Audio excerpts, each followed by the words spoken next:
গাড়ি সহ গাড়ি সহ পানিতে পড়ে গেছে। আপনার মায়ার বাঁচাইতে পারি নাই, আপনার নাতিনের বাঁচাইতে পারি নাই, আপনার বোনের বাঁচাইতে পারি নাই। কত করে কইলাম আব্দুর রহমানের মা তোমরা বাড়ি থাকো,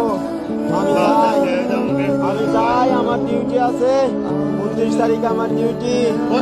না তুমি একলা যাবা, আমার একলা ভালো লাগে না, ঠিকই আমাদের চাই না, আমারে চাই না কেমনে, আমারে একলা রাইকে চলে গেল। আমারে কয় আব্দুর রহমানের বাপ তোমারে না দেখলে আমার ভালো লাগে না, আমি বাড়ি থাকবো না, তোমারে না দেখলে আমার একটু ভালো লাগে না, আমার অস্থির লাগে, আমারে তোমার সাথে আমি যাবো। আমি কি করবো, আমি কি করবো আম্মা।